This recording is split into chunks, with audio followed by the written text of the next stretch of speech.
শুভেচ্ছা, আমন্ত্রণ দুপুরে বাংলাদেশে। আর শুরুতেই শিরোনামগুলো জানাবো। মাদক বিক্রির হটস্পট মোহাম্মদপুর, অপরাধ জগতের নিয়ন্ত্রণ নিয়ে প্রতিদিনই রক্তক্ষয়ী সংঘর্ষ। ওরা নিজেরা মারামারি, খুন খারাপ, ঢেল, অনর্গল, মানে ছোট বাচ্চারা পর্যন্ত অংশগ্রহণ করে। সবসময় আমরা রিস্কের ভিতরে থাকি।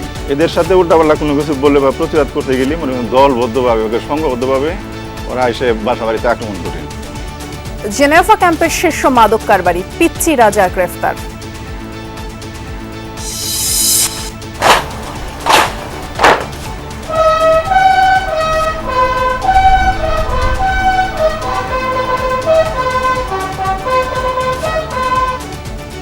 আনসার ভিডিপির ৪৬তম সমাবেশে প্রধানমন্ত্রী পদক প্রদান ও কুচকাওয়াজ পরিদর্শন। বললেন, চেইন অফ কমান্ড না মানলে যে কোনো বাহিনীর প্রতি তৈরি হবে আস্থার সংকট। পেশাদারিত্ব এবং গভীর দেশপ্রেমের মাধ্যমে বাংলাদেশ আনসার ও গ্রাম প্রতিরক্ষা বাহিনী ভবিষ্যতে প্রযুক্তি নির্ভর মানবিক সামাজিক বাহিনী হিসাবে ইনশাল্লাহ আত্মপ্রকাশ করবে। গ্রাহক পর্যায়ে বিদ্যুতের দাম বৃদ্ধির বিষয়ে ২ দিনের গণশুনানি চলমান। প্রতি ইউনিটের পাইকারি মূল্য ৳১.২০ থেকে ৳১.৫০ পর্যন্ত বাড়ানোর প্রস্তাব। ধনীদের কাঁধে চাপছে বাড়তি করের খড়গ। সারচার্জের বদলে দিতে হবে ওয়েলথ ট্যাক্স। সম্পদ মূল্যায়নে বিপত্তি তৈরির শঙ্কা। সারা দেশে ধীরে ধীরে জমে উঠছে কুরবানির হাট। চাহিদা বেশি মাঝারি ও ছোট পশুর। অনলাইনে গরু কেনায় আগ্রহ বেশি রাজধানীর ক্রেতাদের। সিলেট টেস্টে পাকিস্তানকে ৭৮ রানে হারিয়ে হোয়াইট ওয়াশ করল টাইগাররা। বাবর রিজওয়ানদের বিপক্ষে ঘরের মাঠে প্রথম সিরিজ জয়।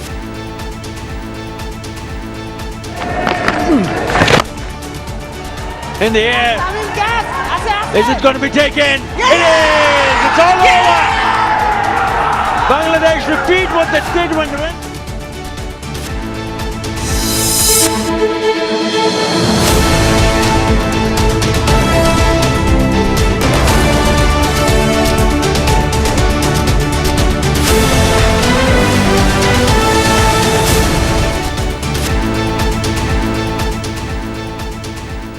শিরোনামগুলো শুনছিলেন। এছাড়াও দেশ বিদেশে আরো খবর নিয়ে দুপুরে বাংলাদেশে নুসরাত বৃষ্টি আপনাদের সাথে আছি। মোহাম্মদপুর নাম শুনলেই অনেকে আতঙ্কে কেঁপে ওঠেন। হত্যা, মাদক ব্যবসা, ছিনতাই, চাঁদাবাজি, কিশোর গ্যাংয়ের দৌরাত্ম কি নেই এখানে। মাদক ব্যবসা আর আধিপত্যের লড়াইয়ে মূলত মোহাম্মদপুরে অস্ত্রের ঝনঝনানি। রাত নামলে স্থানীয়দের চলাচলেও গা ছমছম অবস্থা। সন্ত্রাসীদের সাথে পুলিশের যোগসাজশের অভিযোগও তুলছেন কেউ কেউ। রাজধানীর বুকে কিভাবে গড়ে উঠল এমন নিয়ন্ত্রণহীন অপরাধ জগৎ, তা সহকর্মী তানফির মিজানের ছবিতে আরেক সহকর্মী রেদওয়ান আহমেদ জানাচ্ছেন।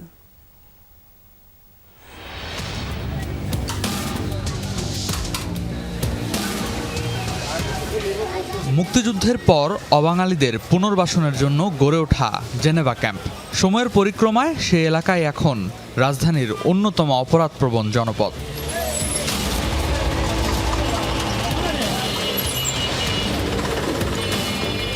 মোহাম্মদপুরের ঐতিহ্যবাহী বাবর রোড স্থানীয়দের কাছে এখন পরিচিত মাদকের হাট নামে।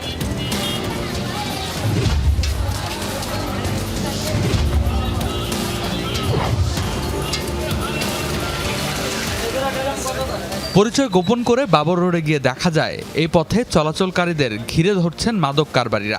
দিনে দুপুরে হতে হয় এমন অপ্রীতিকর পরিস্থিতির মুখোমুখি।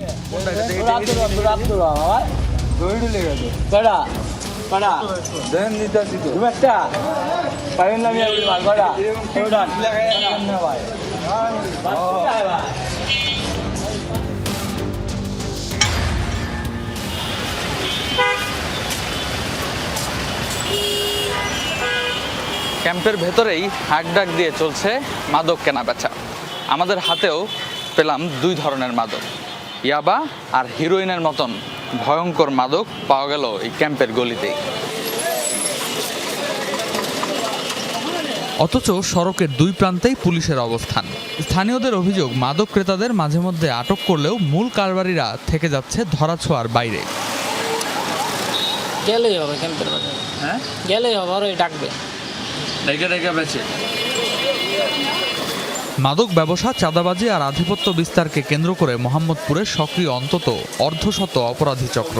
বিভিন্ন নামে গড়ে ওঠা এসব গ্রুপের দ্বন্দ্বে প্রায়ই ঘটছে হামলা, ছিনতাই, কুপিয়ে হত্যা। জনমনে আতঙ্ক ছড়াতে বিভিন্ন ছদ্মনামে এলাকা দাপিয়ে বেড়াচ্ছে অপরাধীরা। পারিবারিক নাম ইমন হোসেন, তবে এলাকায় পরিচিত ছিলেন অ্যালেক্স ইমন নামে। স্থানীয়দের ভাষ্য অনুযায়ী তিনি ছিলেন কথিত অ্যালেক্স গ্রুপের প্রধান। দিনের আলোতেই প্রতিপক্ষ আরমান সাব্বির গ্রুপের সদস্যরা প্রকাশ্যে কুপিয়ে হত্যা করে তাকে। হত্যার সেই দৃশ্য ছড়িয়ে পড়ে সিসিটিভি ফুটেজে। ওই যারা মারছে অবসাতেই ছিল, এই যে মারামারি দৌড়াদৌড়ি করতো খুব আইসা, আমি আইসা জড়াই ধরছি, জড়াই ধরাতে দিই আমার এই যে এখন আমার এই যে গায়ে রক্ত, পরে দিই যে আমার ছেলের মাথা মতো সব কাটা, আর কেউ ধরতে দিতে আসে না। ও মরার পর শুনতেছি যে ওর 18টা মামলা ছিল। যদি ওর 18টা মামলা থাকেই থাকে, একটা মানুষের একটা মামলা থাকলে তো উনি জেলে থাকে, ওর 18টা মামলা, পুলিশ কেন তাহলে ওকে ধরে নেই?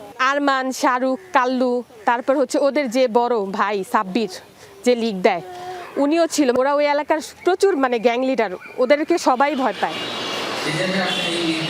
দীর্ঘদিন ধরে বাবর রোড এলাকায় বসবাস করেন এক কলেজ শিক্ষক, কিন্তু ক্যামেরার সামনে কথা বলতে চান না, কারণ ভয়। এখানে গোলাগুলি হয়, ছুরি নিয়ে রক্তের ঝনঝানানি, ওরা নিজেরা মারামারি, খুন খারাপ, ঢেল, অনর্গল, ছোট বাচ্চারা পর্যন্ত অংশগ্রহণ করে। এই ক্যাম্প থাকা অবস্থায় কোনো ক্রমেই এটার সমাধান হবে না। শুধু ভয় আমার কেন, প্রত্যেকটা মানুষের ভয় আছে, কারণ আমরা যারা নিরিবিলি পরিবেশ পছন্দ করি তারা সবসময় আমরা রিস্কের ভিতরে থাকি। এদের সাথে উল্টাপাল্টা কোনো কিছু বলে বা প্রতিবাদ করতে গেলে মনে করেন দলবদ্ধভাবে, সংঘবদ্ধভাবে ওরা এসে বাসা বাড়িতে আক্রমণ করে। অথচ এই মোহাম্মদপুর এলাকায় রয়েছে বেশ কয়েকটি স্বনামধন্য শিক্ষা প্রতিষ্ঠান। স্থানীয়দের আশঙ্কা, সহজলভ্য মাদকের ভয়াল থাবা ধীরে ধীরে গ্রাস করছে তরুণদেরও। ড্রাগ তো এখন একটা মেনেসের মতো পরিণত হয়েছে, হ্যাঁ, এবং আমাদের এই তরুণ সমাজকে আমরা ডেমোগ্রাফিক ডিভিডেন্ডের কথা বলি, কিন্তু যদি এই মাদকের এই হাত থেকে যদি আমরা রক্ষা করতে না পারি, তাহলে তো এই ডিভিডেন্ড তো আমাদের জন্য একটা লায়াবিলিটি হয়ে যাবে। এই দায়িত্বটা কে নেবে? যে যখন মিডিয়াতে বলাই হচ্ছে যে সিটি অফ গডের মতো একটা ডিস্টোপিয়ান একটা জায়গায় চলে গেছে, সো এই জায়গাটা আমাকে যদি ইন্টারভিন করতে হয়, তাহলে সেটা কোথায় করবে? পুলিশ বলছে ঘনবসতিপূর্ণ এলাকা আর অসংখ্য সরু গলির কারণে অভিযান চালাতে বেগ পেতে হচ্ছে তাদের, তবে নিয়মিত অভিযান চলছে। এই গলিগুলোকে টার্গেট করে আমরা বেশ কিছু গলিতে বন্ধ করে দেওয়ার চেষ্টা করেছি, কিছু দেখবেন যে বন্ধও আছে, আর বাকি বড় বড় গলি যেগুলো, এই গলিকে টার্গেট করে আমরা দুপুর থেকে রাত পর্যন্ত বেশ কয়েকটি চেকপোস্ট এবং বেশ কয়েকটি পুলিশ স্পট আমরা এখানে রেখেছি।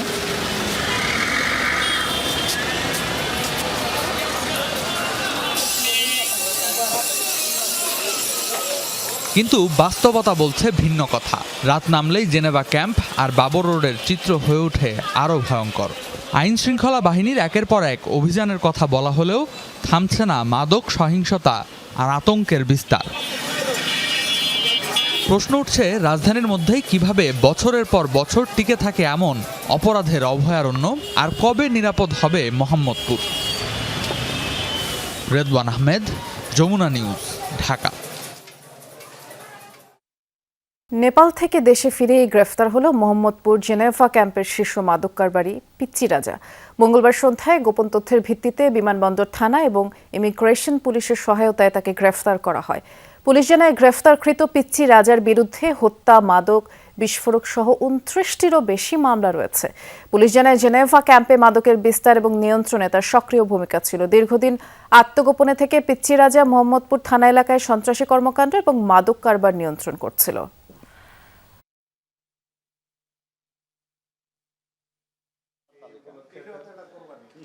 তার বয়স কিন্তু 30 হয়নি, তাতেই তার বিরুদ্ধে এখন পর্যন্ত 29টি মামলা, তার বয়সের চেয়েও তার মামলার ভার বেশি। তো সে ক্যাম্পের বাইরে থেকে দীর্ঘদিন যাবতে ক্যাম্পে যে মাদকের বিস্তার, সে বিস্তার ঘটানোর জন্য যে তার অপচেষ্টা, সেটি সে অব্যাহত রেখেছিল। তো তাকে আমরা শেষ পর্যন্ত আইনের আওতায় আনতে সক্ষম হয়েছি।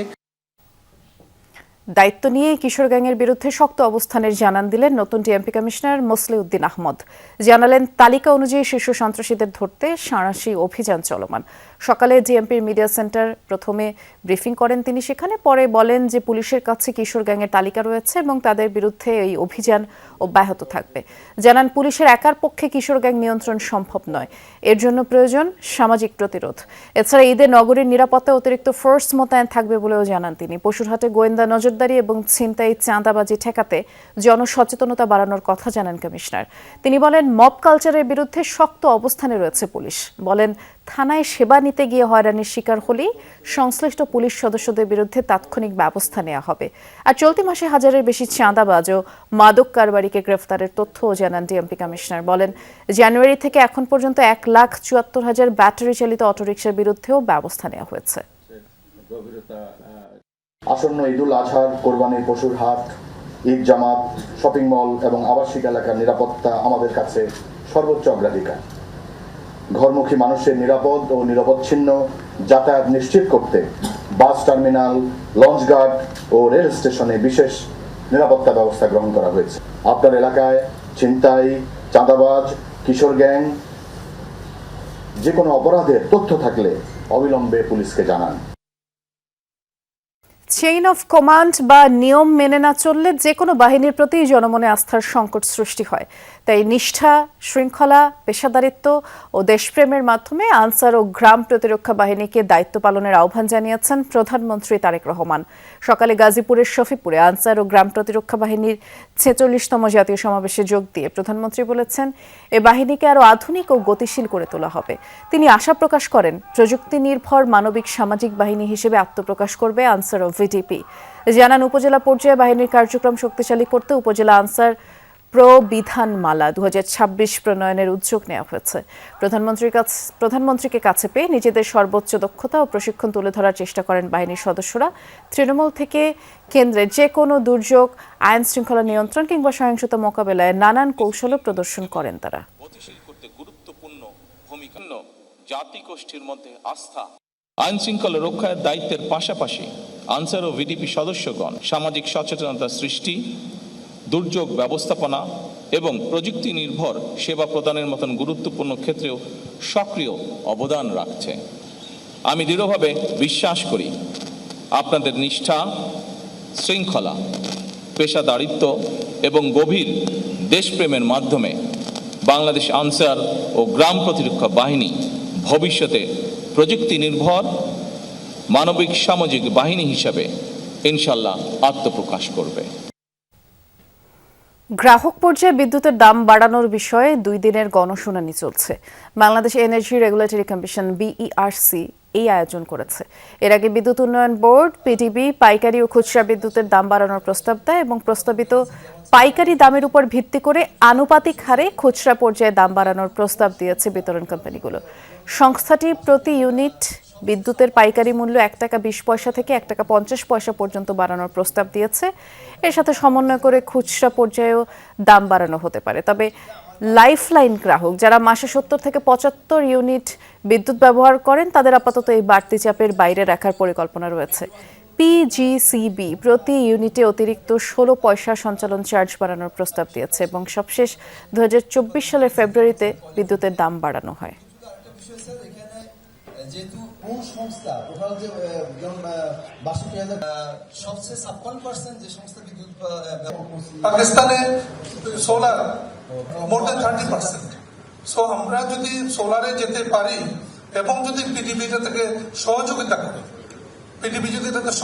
করে, কারণ এরপরে যে বিষয়টা আসবে আপনার রিনিউয়েবলের ক্ষেত্রে যে হুইলিং চার্জের বিষয় আসবে, ওপেন অ্যাক্সেস যেটা, তো ওপেন অ্যাক্সেস আপনার প্রস্তাব দিয়েছেন, আমরা এই প্রস্তাব দেখবো, আমরা হয়তো এটা আমরা শুনানিতে আসবো, বাট সেখানে যে হুইলিং চার্জ দিয়েছেন যে দৃষ্টিভঙ্গিটা, এটা সোলারকে খুব বেশি যে উপকার করবে এটা আমি মনে করি না। সো এই জন্য দৃষ্টিভঙ্গির পরিবর্তন প্রয়োজন আছে যে আমরা সোলারকে যদি আমরা উৎসাহিত করি, ভবিষ্যতে সোলারের উৎপাদন যদি বৃদ্ধি পায়, নিঃসন্দেহে আপনার অধিকতর খরচ যেখানে হচ্ছে এই খরচটা কমে আসবে এবং নিঃসন্দেহে এটা জনগণের উপর যে বোঝা এটা কমবে।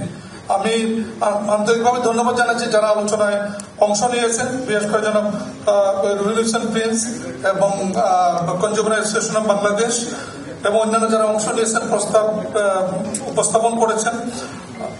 এটা আমাদের রেকর্ড হয়েছে, এখানে রিপোর্টাররা লিখে নিয়েছেন, এটা আমরা দেখব এবং তারপরে যদি কারো বিশেষ করে বক্তব্য থাকে আমি জনাব রুহুল হোসেন প্রিন্সকে বেশ অনুরোধ করব, আপনি যে কথাটা বলছেন যদি লিখিতভাবে দিতে পারেন 23 তারিখে, তাহলে এটা আমাদের জন্য উপকার হবে।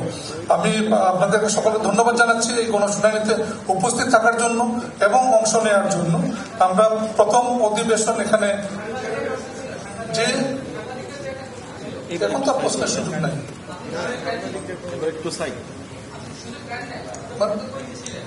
সুযোগ দেন নেই মানে না যে কোনো কথা বলতে পারতো। বিদ্যুতের দাম বাড়ানোর বিষয়ে আজ দ্বিতীয় দিনে শুনানি চলছে এবং এই বিষয়ে কথা বলছিলেন বিইআরসি চেয়ারম্যান জনাব জালাল আহমেদ। সরাসরি দেখছিলেন আপনারা। ধনীদের কাঁধে বাড়তি করের খড়গ চাপছে।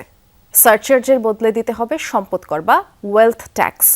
আসন্ন বাজেটে নতুন ব্যবস্থা কার্যকর করতে চায় সরকার, আর এমন সিদ্ধান্তে সায় দিয়েছেন প্রধানমন্ত্রী। এনবিআর বলছে বেশি সম্পদশালীর দায়িত্ব বেশি, তাই বেশি কর দেওয়া উচিত। এতে করে সুফল পাবে সুবিধা বঞ্চিত জনগোষ্ঠী। আর বিশ্লেষকরা মনে করেন সম্পদের মূল্যায়ন করা নিয়ে বিপত্তি তৈরি হবে। যদি এনবিআর কর্মকর্তাদের হাতে এই দায়িত্ব দেওয়া হয় তাহলে দুর্নীতি বাড়বে। সহকর্মী রিমন রহমানের রিপোর্ট। সম্পদশালীদের দিকে এবার নজর দিয়েছে এনবিআর। জমি, গাড়ি কিংবা অর্থ, যে যত ধনী তাকে দিতে হবে তত বেশি কর। বিত্তশালীদের পদীয় করের উপর এখন দিতে হয় সারচার্জ, কিন্তু নতুন অর্থ বছর থেকে দিতে হবে সম্পদ কর। এই উদ্যোগের সবকিছু চূড়ান্ত করে এনেছে জাতীয় রাজস্ব বোর্ড এনবিআর। একজন ব্যক্তির সম্পদের মূল্য 4 কোটি টাকার বেশি হলে দিতে হয় সারচার্জ। এছাড়াও নিজ নামে একাধিক গাড়ি বা 8000 বর্গফুটের বেশি আয়তনের গৃহ সম্পত্তি থাকলেও সারচার্জ দিতে হয়। নিট সম্পদ মূল্য 4 কোটি থেকে 10 কোটির কম হলে দিতে হয় 10% সারচার্জ। এছাড়া সম্পদের মূল্য 10 কোটির বেশি কিন্তু 20 কোটির কম হলে দিতে হয় 20%। সম্পদের মূল্যের সঙ্গে সারচার্জের এমন স্ল্যাব রয়েছে আরও 2টি। নতুন অর্থবছর থেকে এই ব্যবস্থা তুলে নিতে চায় সরকার। চালু হবে সম্পদ কর বা ওয়েলথ ট্যাক্স। প্রস্তাব অনুযায়ী 4 কোটি থেকে 6 কোটি টাকার সম্পদের উপর দিতে হবে 0.25% কর। পরবর্তী 5 কোটি টাকার উপর 0.50%, এরপরের 5 কোটি টাকার উপর 0.75% এবং 16 কোটি টাকার বেশি সম্পদের উপর 1% হারে করারোপ হতে পারে। সারচার্জে সেই পরিমাণ আদায়ও হচ্ছে না, আর সেটা হচ্ছে এটি আমরা অন্তত গর্ব করে বলতে পারছি না যে এটা আমরা যারা একটু বেটার আছেন তাদের কাছ থেকে আদায় করছি, সেরকম বলা যাচ্ছে না। সেই কারণেই সম্পদ কর প্রচলন করার চিন্তাটি আসছেন। মাননীয় প্রধানমন্ত্রীও মনে করেন যে তাদের সামাজিক দায়বদ্ধতাও একটু বেশি হবে। They are getting more benefit out of the facilities government is provided, অথবা রাষ্ট্র প্রোভাইড করছেন। সেখানে ওনারা যদি বেশি কন্ট্রিবিউট করেন এটি জাস্টিস করা হবে না। গেল কয়েক অর্থ বছরে সারচার্জ থেকে কর আদায়ের পরিমাণ 600 থেকে 700 কোটি টাকা। এনবিআর মনে করে এই খাত থেকে কাঙ্ক্ষিত রাজস্ব আদায় হচ্ছে না। যিনি একটু বেশি ধনী আছেন, যিনি একটু বেশি আয় আছেন, তার উপরে করের বোঝাটি একটু বাড়বে। আপনি যত বেশি কন্ট্রিবিউট করবেন, আমাদের যারা লিস্ট আছে, প্রিভিলেজড আছে, তারা এটার বেনিফিশিয়াল পাবেন। সারচার্জের মতো একটা আমি বলি রিগ্রেসিভ ট্যাক্স সিস্টেম থেকে বেরিয়ে আসার আমরা চেষ্টা করছি এবং সেখানে নিশ্চয়ই এটার বিকল্প হিসাবে সম্পদ কর আমরা আদায়ের চেষ্টা করছি। এবং আপনি যদি জানেন যে উন্নত বিশ্বের সম্পদ কর থেকেও ট্যাক্স জিডিপির প্রায় 2% আদায় হয়। প্রশ্ন হচ্ছে সম্পদের মূল্যায়ন হবে কিভাবে? এনবিআর বলছে ডিজিটাল ব্যবস্থায় তথ্য যাচাই হচ্ছে। তবে নতুন এই পদক্ষেপে নানামুখী ঝুঁকির কথা জানালেন এনবিআর এর সাবেক এই চেয়ারম্যান। অ্যাসেস করা ট্যাক্সের লোক যদি করে তাহলেই তারা এখানে রেন্ট সিকিং করাপশনের সুযোগ আছে। বেশি অ্যাসেস করে অনেক বেশি দিল, যেটা অনেক ক্ষেত্রে করে। অনেক ধরনের ডাইমেনশন, রাজনৈতিক দিক থেকে শুরু করে অনেক বিষয়, এবং অনেক মানুষ এটার মধ্যে পড়ে যায়, কষ্টের মধ্যে পড়ে যেতে পারে। যার ফলে এটা যতটা ক্যাচি মনে হয় কথাটা, অতটা সহজ না। দলিল মূল্যের পরিবর্তে জমির বাজার বা মৌজা মূল্যের উপর কর আদায় করবে এনবিআর। এই খাত থেকে বাড়তি রাজস্ব আসতে পারে 5000 কোটি টাকা। রিমন রহমান, যমুনা নিউজ, ঢাকা। আপিল বিভাগে মামলা চূড়ান্ত নিষ্পত্তি হওয়ার আগেই সুপ্রিম কোর্ট সচিবালয়ে বিলুপ্ত করায় বিস্ময় প্রকাশ করেছেন হাইকোর্ট। সকালে বিচারপতি আহমেদ সোহেলের বেঞ্চে বিলুপ্ত হওয়া প্রজ্ঞাপন নজরে আনলে হাইকোর্ট রাষ্ট্রপক্ষকে বলেন এটি কিভাবে সম্ভব? পরে পৃথক সুপ্রিম কোর্ট সচিবালয় নিয়ে রিটকারী আইনজীবী শিশির মুনির বলেন, চূড়ান্ত নিষ্পত্তির আগেই কার্যক্রম বিলুপ্ত করায় সরকার আদালত অবমাননা করেছে। আগামীকাল সরকারের বিরুদ্ধে আদালত অবমাননার আবেদন করবেন শিশির মুনির। বলেন, এই ঘটনায় বিদেশিদের কাছেও বাংলাদেশের ভাবমূর্তি ক্ষুণ্ণ হয়েছে। গতকাল সুপ্রিম কোর্ট সচিবালয়ের কার্যক্রম আনুষ্ঠানিকভাবে বিলুপ্ত করে কর্মরত 15 বিচারককে আইন মন্ত্রণালয়ে সংযুক্ত করে প্রজ্ঞাপন জারি করে আইন মন্ত্রণালয়। এর আগে নির্বাহী বিভাগ থেকে বিচার বিভাগকে পৃথক করে সুপ্রিম কোর্ট সচিবালয় অধ্যাদেশ 2025 জারি করে অন্তর্বর্তী সরকার। পরে অধ্যাদেশটি বাতিল করে বিএনপি সরকার। আদালত বলেছিলেন যে এটি তাদের ডিজায়ার, যেন এই সময়ের ভিতরে সচিবালয়কে কোনোভাবেই ডেস্ট্রয় করা না হয়। কিন্তু আদালতের সে ডিজায়ার তারা শোনেন নাই, আপিলও ফাইল করেন নাই। এই ধরনের আচরণ সিরিয়াসলি কন্টেম্পচুয়াস। আমরা কন্টেম্প নোটিশও দিয়েছি, আমরা দ্রুতই কন্টেম্প পিটিশনও ফাইল করি। হাম উপসর্গে 24 ঘন্টায় বরিশাল ও সিলেটে আরও 3 শিশুর মৃত্যু হয়েছে। এর মধ্যে বরিশালেই 2 জনের প্রাণ গেছে। বরিশাল শেরেবাংলা মেডিকেল কলেজে রোগের উপসর্গ নিয়ে নতুন ভর্তি হয়েছেন আরও 55 জন, আর মোট ভর্তি রোগীর সংখ্যা 204 জন। সিলেটে আজও 1 শিশুর মৃত্যু হয়েছে। এ নিয়ে প্রাদুর্ভাব শুরুর পর সিলেটে হাম ও উপসর্গ নিয়ে মোট 41 জনের প্রাণ গেল, আর নতুন করে 92 জন ভর্তি হয়েছেন। ময়মনসিংহ মেডিকেল কলেজ হাসপাতালে নতুন ভর্তি হয়েছেন 21 জন। রাজশাহী, খুলনা, রংপুর, চট্টগ্রাম বিভাগের বিভিন্ন হাসপাতালেও রোগীর ভিড় রয়েছে এবং শয্যা সংকটে কোথাও কোথাও বারান্দায় রেখেও রোগীদের চিকিৎসা চলছে। ভোগান্তি পোহাতে হচ্ছে রোগী ও তাদের স্বজনদের। বরিশালে আমাদের সহকর্মী কাউসার হোসেন অপেক্ষা করছেন আমাদের জন্য। কাউসার, গতকালও আপনার সাথে কথা হলো, গতকালও হামে শিশু মৃত্যুর খবর পড়তে হলো, আজ সেই সংখ্যা 2 জন, গতকালও 2 জন মারা গেছেন। অর্থাৎ প্রত্যেক দিনই এখন দেখা যাচ্ছে যে হামে কিংবা উপসর্গ নিয়ে শিশু মৃত্যুর সংখ্যা বাড়ছে বরিশালে। এখান থেকে দেখে মনে হচ্ছে আপনি হয়তো কোনো হামে আক্রান্ত যে ইউনিটগুলো রয়েছে যেখানে সেবা দেওয়া হয় সেখানেই দাঁড়ানো। মেঝেতেও চিকিৎসা দেওয়া হচ্ছে, এতে তো সংক্রমণের ঝুঁকি বাড়ছে। চিকিৎসকরা কি বলছেন? বৃষ্টি, আমি রয়েছি যে জায়গাটিতে বা যেখানে হাম কর্নার করা হয়েছে সেই ওয়ার্ডের বারান্দায়, অর্থাৎ ওয়ার্ডে যে বেডগুলো রয়েছে সেই বেডগুলো কিন্তু এরই মধ্যে পরিপূর্ণ হয়ে গেছে। প্রতিটি বেডে 3 থেকে 4 জন রোগী চিকিৎসা দেওয়া হচ্ছে এবং সেই জায়গাটা থেকে যখন মেঝেতে বা সিট ভিতরে যখন জায়গা হচ্ছে না বা সিটে যখন জায়গা হচ্ছে না তখনই কিন্তু তাদের বারান্দায় দিতে হচ্ছে। এবং 204 জন, অর্থাৎ এই মৌসুমের সবচেয়ে বেশি রোগী এবার শেরেবাংলা মেডিকেল কলেজ হাসপাতালে চিকিৎসা নিচ্ছেন। এবং চিকিৎসক যারা আছে তারা কিন্তু ওই একই কথা বলছেন যে এই মৌসুমে আসলে হামের প্রাদুর্ভাব দেখা দেয়, বা বাড়িতে পুষ্টিকর খাবার না খাওয়ালে শিশুদের রোগ প্রতিরোধ ক্ষমতা কমে যায়।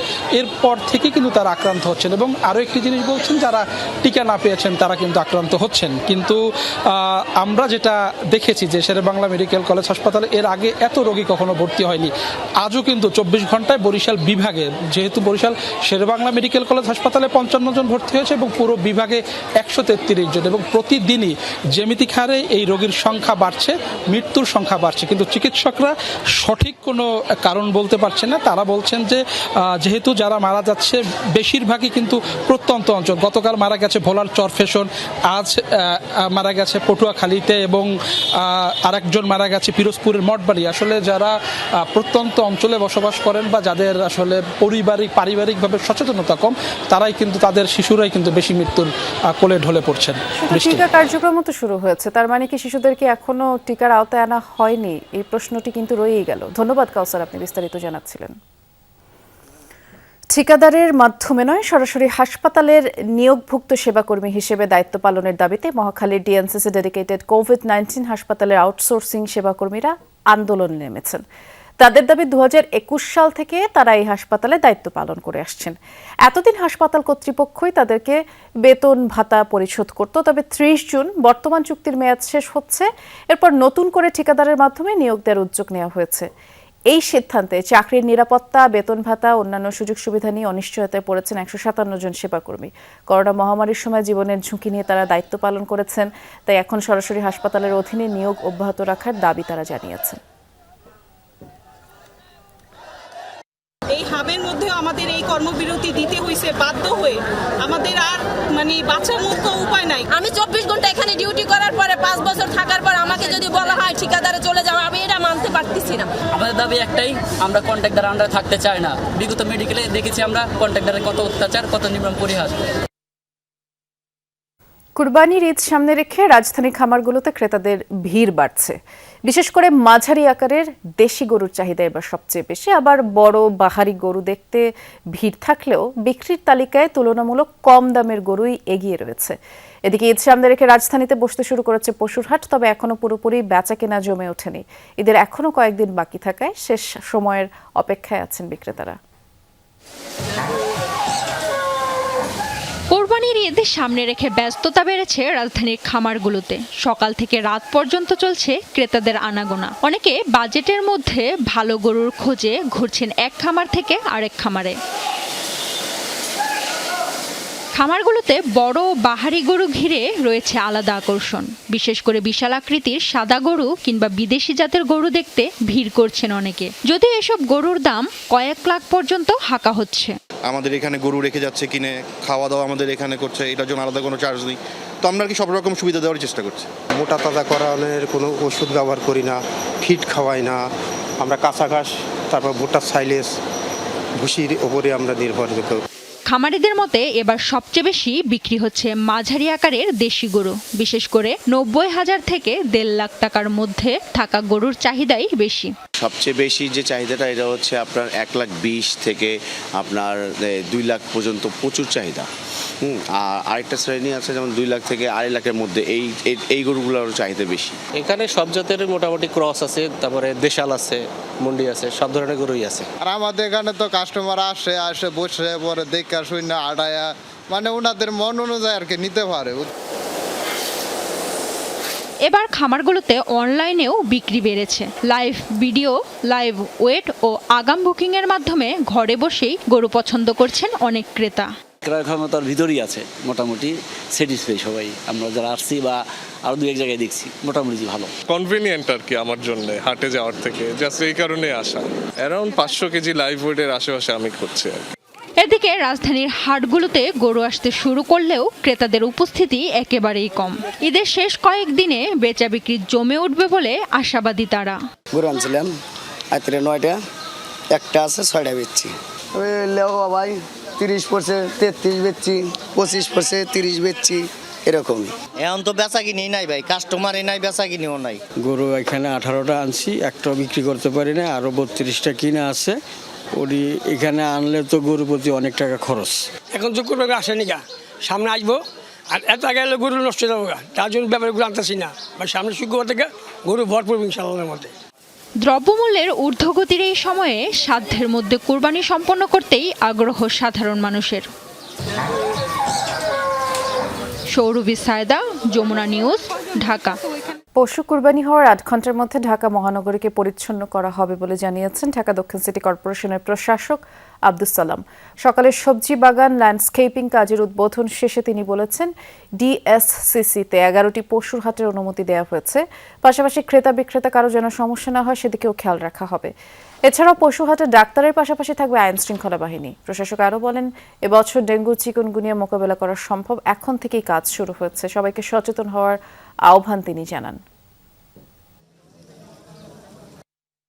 আমরা 11টা হাটের অনুমতি দিয়েছি এবং যথারীতি আমরা তাদের একটা সীমাবদ্ধতা দিয়েছি, কিছু নিয়ম শৃঙ্খলা দিয়েছি যাতে সেগুলো তারা মেনে চলে।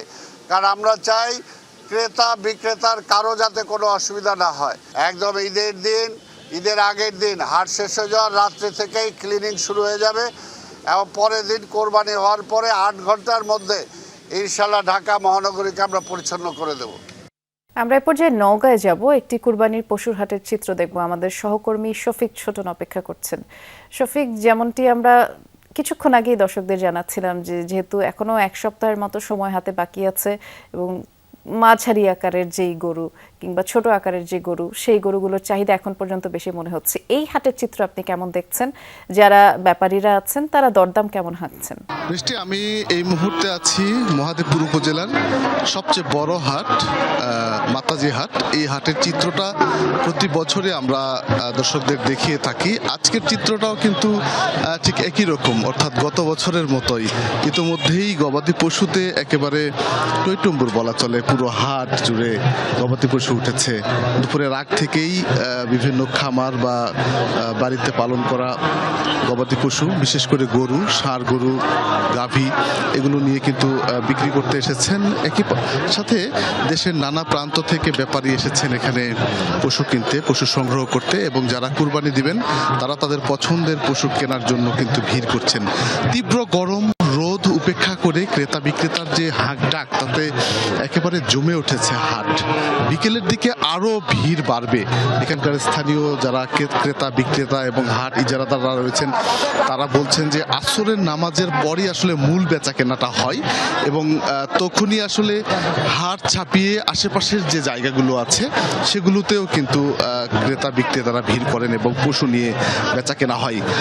আজকের হাটে শুরুটা দেখছি যে বেচা কেনাই শুরু হয়ে গেছে ইতিমধ্যেই। মাঝারি আকারের ষাঁড় গরু এবং গাভীর চারটাই বেশি দেখছি, এবং বাইরের ব্যাপারী যারা ঢাকা, চট্টগ্রাম, সিলেট, খুলনা থেকে যারা এসেছেন তারাও কিন্তু ষাঁড় গরু কিনছেন, এবং বেশিরভাগ ক্রেতাই তাদের পছন্দ মতো ষাঁড় গরু, দেশীয় ষাঁড় গরু, এবং সেগুলো মাঝারি আকারেরটাই বেশি বেচা কেনা হচ্ছে। এক একটি মাঝারি আকারের ষাঁড় গরু বিক্রি হচ্ছে 1 লাখ থেকে 1,50,000 পর্যন্ত, এবং এর চেয়ে একটু বড় গরুগুলো 2 লাখ থেকে 2.5 লাখ টাকা, এবং সবচেয়ে বড় যেসব গরু আছে সেগুলো মোটামুটি 2.5 লাখ থেকে 3 লাখ টাকায় বেচা কেনা হচ্ছে। তবে এই মুহূর্তে আসলে বেচাকেনা শুরু হয়ে গেছে। কিছুক্ষণ পরে বাজার ব্যবস্থাপনা এবং অন্যান্য বিষয়গুলো বোঝা যাবে। তবে এই মুহূর্তে আসলে বলা চলে যে এই হাটটি ঈদের আগে জমজমাট হয়ে উঠেছে, এবং আজকের বেচাকেনাটা অনেক ভালো হবে এমনটি আশা করা হচ্ছে। আরেকটি বিষয় বলে রাখি, সেটি হচ্ছে যে নওগাঁ জেলার যেসব বড় হাট রয়েছে পশু বেচাকেনার, সেসব সবগুলো হাটই ইতিমধ্যে জমে উঠেছে, এবং যারা খামারে পারিবারিকভাবে যারা গৃহপালিত পশু পালন করেছেন, বিশেষ করে গরু পালন করেছেন, তারা হাটগুলোতে তুলছেন, এবং এর মধ্য দিয়ে একটা অর্থনৈতিক লেনদেন, বিশেষ করে এই অঞ্চলের একটা অর্থনীতি, গ্রামীণ অর্থনীতিতে দারুণভাবে প্রভাব পড়বে। সেটা বোঝা যাচ্ছে, কারণ প্রচুর মানুষের ভিড়, হাট জমজমাট। ধন্যবাদ বিস্তারিত জানানোর জন্য। বাংলাদেশ পাকিস্তান টেস্ট সিরিজের রোমাঞ্চকর সিলেট টেস্টে 78 রানের জয় পেয়েছে বাংলাদেশ। সিরিজের 2 ম্যাচ জিতে পাকিস্তানকে হোয়াইট ওয়াশের লজ্জা দিল টাইগাররা।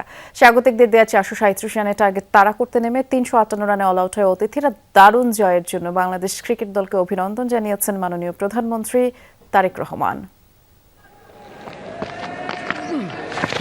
তাইজুলের বলে খুররাম শেহজাদের ক্যাচটা তানজিদ তামিম তালুবন্দি করতেই উল্লাসের শুরু। গ্যালারির গুটি কয়েক দর্শকের উচ্ছ্বাস, বাংলাদেশের ক্রিকেটারদের উদযাপন। ফ্রেমবন্দি প্রথমবারের মতো ঘরের মাঠে পাকিস্তানের বিপক্ষে বাংলাদেশের সিরিজ জয়ের অসাধারণ মুহূর্ত। মেঘলা আকাশ আর ফাঁকা গ্যালারির লাক্কাতুরায় টাইগারদের জয়ধ্বনিটা শোনা গেছে পুরো বাংলাদেশেই। আগের দিনে অনুমেয় ছিল পঞ্চম দিনের প্রথম সেশনে আসবে সিলেট টেস্টের ফলাফল। 77 রানে রিজওয়ানের ক্যাচ মিস করে মাসুলটা দিতে বসেছিলেন মেহেদী হাসান মিরাজ। তবে তাইজুলের নৈপুণ্যে পাকিস্তানের জয়ের স্বপ্নটা ধূলিসাৎ হয়ে যায় কিছুক্ষণ পরেই। সাজিদ খানকে দিয়ে শুরু, এরপর যে মিরাজ জীবন দিয়েছিলেন রিজওয়ানকে, সেই মিরাজের হাতে ক্যাচ দিয়ে 94 রানে বিদায় মোহাম্মদ রিজওয়ানের। বাকিটা স্রেফ আনুষ্ঠানিকতা। তাইজুলের 6 উইকেট শিকারে 358 রানেই শেষ পাকিস্তানের ইনিংস। 78 রানের জয়ে সফরকারীদের বিপক্ষে ইতিহাস গড়ে স্বাগতিকরা।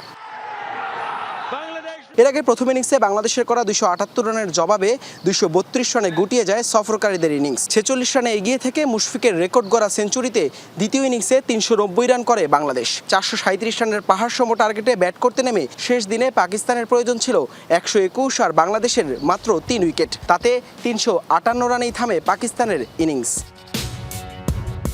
টানা 4 টেস্টে জয়, সাদা পোশাকে পাকিস্তানকে রীতিমতো নাকানি চুবানি খাইয়েছে টাইগাররা। রাওয়ালপিন্ডি থেকে ঢাকা হয়ে সিলেট, সাদা পোশাকটা জয়ের গল্পেই রাঙিয়েছে নাজমুল শান্তর দল। টেস্টে বাংলাদেশের এখন সবচেয়ে সফল অধিনায়ক, রোমাঞ্চকর এক লড়াই, হাসি মুখে ফিরে যাচ্ছেন নাজমুল হোসেন শান্ত। ঐতিহাসিক এক জয়ের গল্প লিখেছে বাংলাদেশ। সিলেটের বুকে 25 বছরের অপেক্ষার অবসান, পাকিস্তানের বিপক্ষে প্রথমবার ঘরের মাটিতে সিরিজ জয়, যে জয়ের মধ্য দিয়ে নিশ্চয়ই টেস্ট ক্রিকেটে বাংলাদেশের নতুন এক যাত্রা শুরু। হাসান আল মারুফ, যমুনা স্পোর্টস, সিলেট আন্তর্জাতিক ক্রিকেট স্টেডিয়াম, সিলেট। ইপিএলে 22 বছর পর প্রিমিয়ার লিগের শিরোপা জিতল আর্সেনাল। বোর্নমাউথের মাঠে ম্যান সিটির ড্র এনে দেয় সেই উপলক্ষ। এক ম্যাচ হাতে রেখে প্রায় 2 যুগের অপেক্ষা শেষে নিজেদের 14তম লিগ শিরোপা ঘরে তুলল গানাররা। দ্বিতীয় সর্বকনিষ্ঠ কোচ হিসেবে ইপিএলের শিরোপা জিতলেন কোচ মিকেল আর্তেতা। ঠিক এই মুহূর্তটির অপেক্ষায় কেটেছে 22টি বছর। ইপিএলে হারানো মুকুট ফিরে পেল আর্সেনাল। গানারদের শোকেসে যোগ হলো 14তম লিগ শিরোপা। এক ম্যাচ হাতে রেখেই শিরোপা উদযাপন মিকেল আর্তেতা শিষ্যদের। সাকা ওডেগার্ডদের বাদ ভাঙা উচ্ছ্বাস মুহূর্তেই ছড়িয়ে পড়ে উত্তর লন্ডনের প্রতিটি প্রান্তে। একটা শিরোপার অপেক্ষায় যাদের কেটেছে 2 দশকেরও বেশি সময়, সেই আর্সেনাল সমর্থকরা পানশালার টিভি সেটের সামনেই ঝরালেন আনন্দ অশ্রু। অপেক্ষার যন্ত্রণা শেষে সময়টা এখন শুধুই উদযাপনের।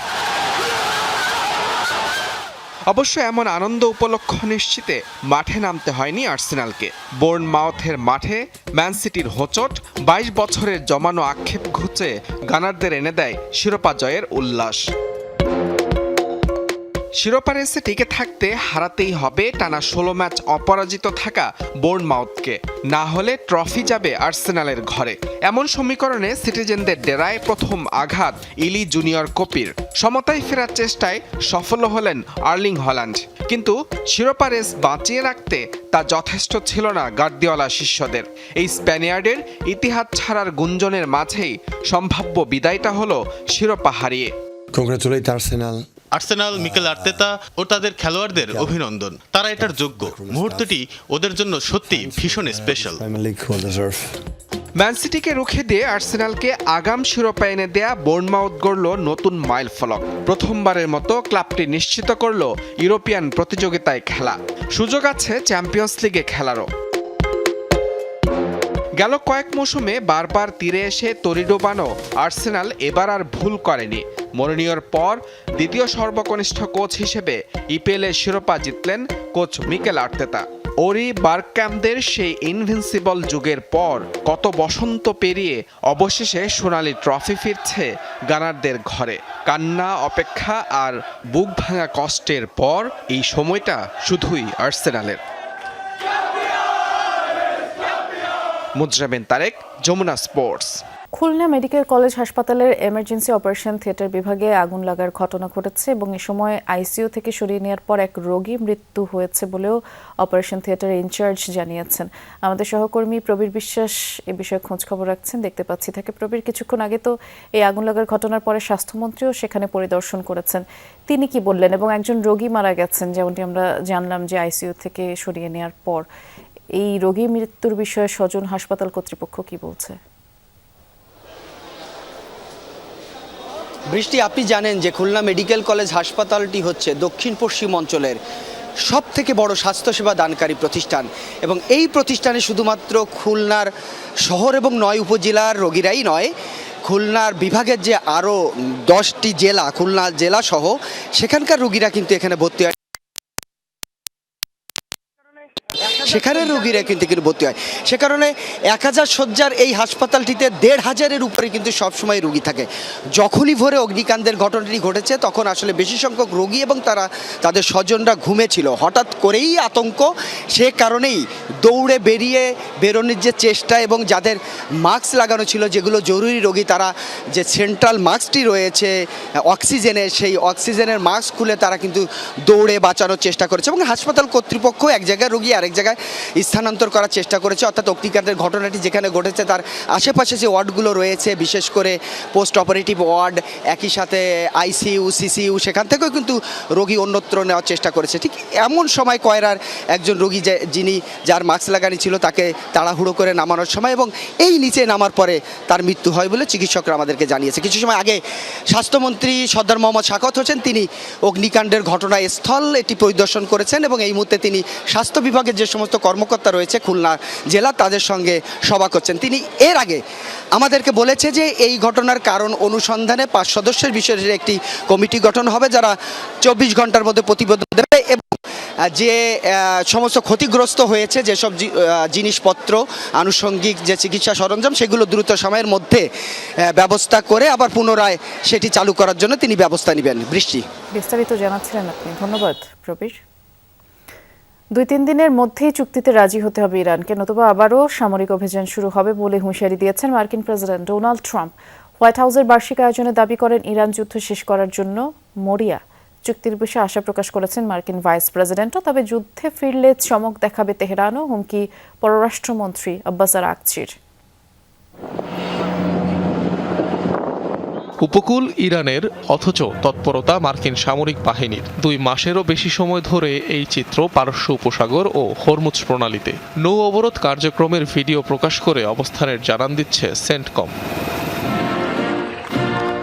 এমন অবস্থায় আবারও ইরানকে সময় বেঁধে দিলেন মার্কিন প্রেসিডেন্ট ডোনাল্ড ট্রাম্প। জানালেন শিগগিরই শেষ হতে যাচ্ছে ইরান যুদ্ধ, দ্রুতই স্বাভাবিক হবে পরিস্থিতি, আর তা অবশ্যম্ভাবী। এই যুদ্ধ খুব শিগগিরই শেষ করতে যাচ্ছি। ইরানিরা চুক্তি করতে মরিয়া, তারা এসবে এখন ক্লান্ত, আর এগুলো খুব দ্রুতই হবে। তেলের দাম হু হু করে কমে যাবে, দাম কমবেই। ইরানের সাথে চুক্তির বিষয়ে আশাবাদী মার্কিন ভাইস প্রেসিডেন্টও। দাবি করেন ওয়াশিংটন, তেহরান কোনো পক্ষই আরেক দফা সামরিক তৎপরতা চায় না। আমার মনে হয় আমরা অনেক দূর এগিয়েছি। মনে হচ্ছে ইরানিরা একটা চুক্তি করতে চায়, তবে বিকল্প পদ্ধতিও আছে। সেটা হতে পারে ইরানে আমরা পুনরায় সামরিক অভিযান শুরু করব। ইরানের পররাষ্ট্রমন্ত্রী আব্বাস আরাকচির পাল্টা হুঁশিয়ারি, আবার যুদ্ধে ফিরলে অনেক চমক দেখতে হবে যুক্তরাষ্ট্রকে। কাতার, সৌদি আরব ও সংযুক্ত আরব আমিরাতের অনুরোধে 2 থেকে 3 দিনের জন্য ইরানে অভিযান পেছানোর পরিকল্পনার কথাও জানিয়েছিলেন ট্রাম্প। অনিক রহমান, যমুনা নিউজ। এই ছিল আমার কাছে। পরের ঘন্টার আয়োজন নিয়ে ফিরবেন সহকর্মী মৌসুমী আহমেদ লোপা। দেখার আমন্ত্রণ রইল।